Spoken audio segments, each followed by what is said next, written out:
বালাই তো লাগতেছে নাই, শার্ট তো বালাই লাগতেছে। দেখেন কত চিকচিক ফিটিং হইছেই না। খুব সুন্দর হয়েছে শার্ট বানানি।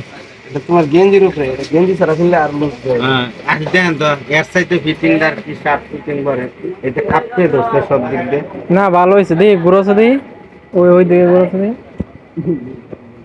হ্যাঁ না ঠিক আছে না, দেখেন তো এর সাইডে আর ফিটিং দেখতে কি না শার্ট ঠিক আছে। শার্ট এর সাইডে আরো ফিটিং এত ফিটিং এই দেখেন এই দাম না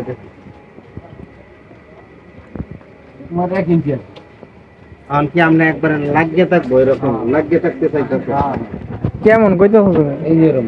এই যে এরকম লাগিয়ে থাকতে বেশি এত টাইট না, কি তোমার তো? আমি তো এরকম করছি, এর লাগে এরকম টাইট দেয়া যায়। কিন্তু এটা দিলে এরকম আমরা যদি এটা এরকম টাইটটা করেন না না হাতটা ঢুকাইতে পারতো তুমি না হাত লড়া বেরি পাইতা না পরে। হাত ঢুকাইতে পারতেন না আমরা যদি কোন আমি এনে ছুটাই এনে করিয়ে দিতেছি ছুটাই আমি করিয়ে দিই পরে হাতটারে এইরকম করতে পারতেন না ঠিক আছে হ্যাঁ। এরকম করতে পারতেন না রান্না করলে আমি করিয়ে দেবো 2 মিনিটও লাগতো না খালি আরে না। সিলাই ছুটাই আমি এটা খালি করিয়ে দেবো এই কথা নেই, এই মেয়েরা ক্লিয়ার একটু লাগে, এটা ব্যাপার না। আর দইলে শার্ট খাবো ভালো হয়েছে, তোমার শার্ট মানাইছে ভালো, দইলে খাবো তোমার শার্ট হয়েছে। তারপর আমার কাছে লাগে বেশি ফিটিং হয়েছে, আর কম এটা ফিটিং। দইলে আরো 1 ইঞ্চি টাইট হইব হ্যাঁ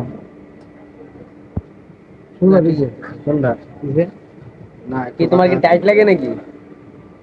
একটু বাঁকা আছে অ্যাঙ্গেল আছে হেঁটে আর লুজ হয় এটা